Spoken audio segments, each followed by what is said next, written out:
ಎಲ್ಲ ವಿದ್ಯಾರ್ಥಿಗಳಿಗೆ Kannada act teacher YouTube ಚಾನಲ್ಗೆ ಆತ್ಮೀಯವಾದ ಸ್ವಾಗತ.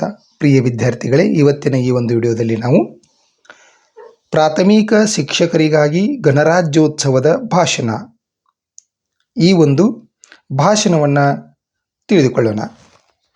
ವೇದಿಕೆಯ ಮೇಲೆ ಆಸೀನರಾಗಿರುವ ಗೌರವಾನ್ವಿತ ಅಧ್ಯಕ್ಷರೇ, ಮುಖ್ಯ ಅತಿಥಿಗಳೇ, ನನ್ನ ಸಹೋದ್ಯೋಗಿ ಮಿತ್ರರೇ ಹಾಗೂ ನನ್ನ ಪ್ರೀತಿಯ ವಿದ್ಯಾರ್ಥಿಗಳೇ, ಎಲ್ಲರಿಗೂ ಸುಪ್ರಭಾತ.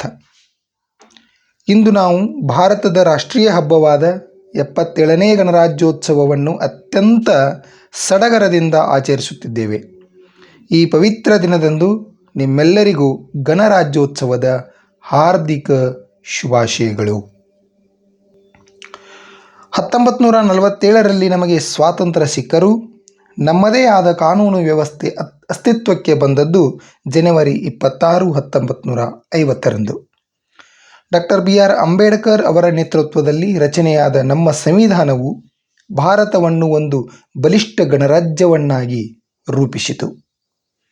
ಪ್ರಿಯ ವಿದ್ಯಾರ್ಥಿಗಳೇ, ಸಂವಿಧಾನ ನಮಗೆ ಸಮಾನತೆ ಮತ್ತು ಸ್ವಾತಂತ್ರ್ಯದ ಹಕ್ಕನ್ನು ನೀಡಿದೆ. ಆದರೆ ಈ ಹಕ್ಕುಗಳನ್ನು ಸರಿಯಾಗಿ ಬಳಸಿಕೊಳ್ಳಲು ಶಿಕ್ಷಣ ಅತಿ ಅವಶ್ಯಕ. ಒಬ್ಬ ಶಿಕ್ಷಕನಾಗಿ ನಾನು ಹೇಳುವುದೇನೆಂದರೆ, ನೀವು ಕೇವಲ ಅಂಕಗಳಿಗಾಗಿ ಓದದೆ ದೇಶದ ಉತ್ತಮ ಪ್ರಜೆಯಾಗಲು ಕಲಿಯಬೇಕು. ಇಂದು 2026ರಲ್ಲಿ ಭಾರತವು ವಿಜ್ಞಾನ, ಬಾಹ್ಯಾಕಾಶ ಮತ್ತು ತಂತ್ರಜ್ಞಾನದಲ್ಲಿ ಜಗತ್ತೇ ಬೆರಗಾಗುವಂತೆ ಬೆಳೆಯುತ್ತಿದೆ. ಈ ಪ್ರಗತಿಯನ್ನು ಮುನ್ನಡೆಸುವ ಜವಾಬ್ದಾರಿ ಇಂದು ಶಾಲಾ ಕೊಠಡಿಗಳಲ್ಲಿ ಕುಳಿತಿರುವ ನಿಮ್ಮ ಮೇಲಿದೆ. ನಿಮ್ಮಲ್ಲಿರುವ ಶಿಸ್ತು ಮತ್ತು ಪರಿಶ್ರಮವೇ ದೇಶದ ಭವಿಷ್ಯ. ನಮ್ಮ ಸಂವಿಧಾನವು ವೈವಿಧ್ಯತೆಯಲ್ಲಿ ಏಕತೆಯನ್ನು ಸಾರುತ್ತದೆ. ಭಾಷೆ, ಧರ್ಮಗಳ ಭೇದವಿಲ್ಲದೆ ನಾವೆಲ್ಲರೂ ಭಾರತೀಯರು ಎಂಬ ಭಾವನೆ ನಮ್ಮದಾಗಬೇಕು.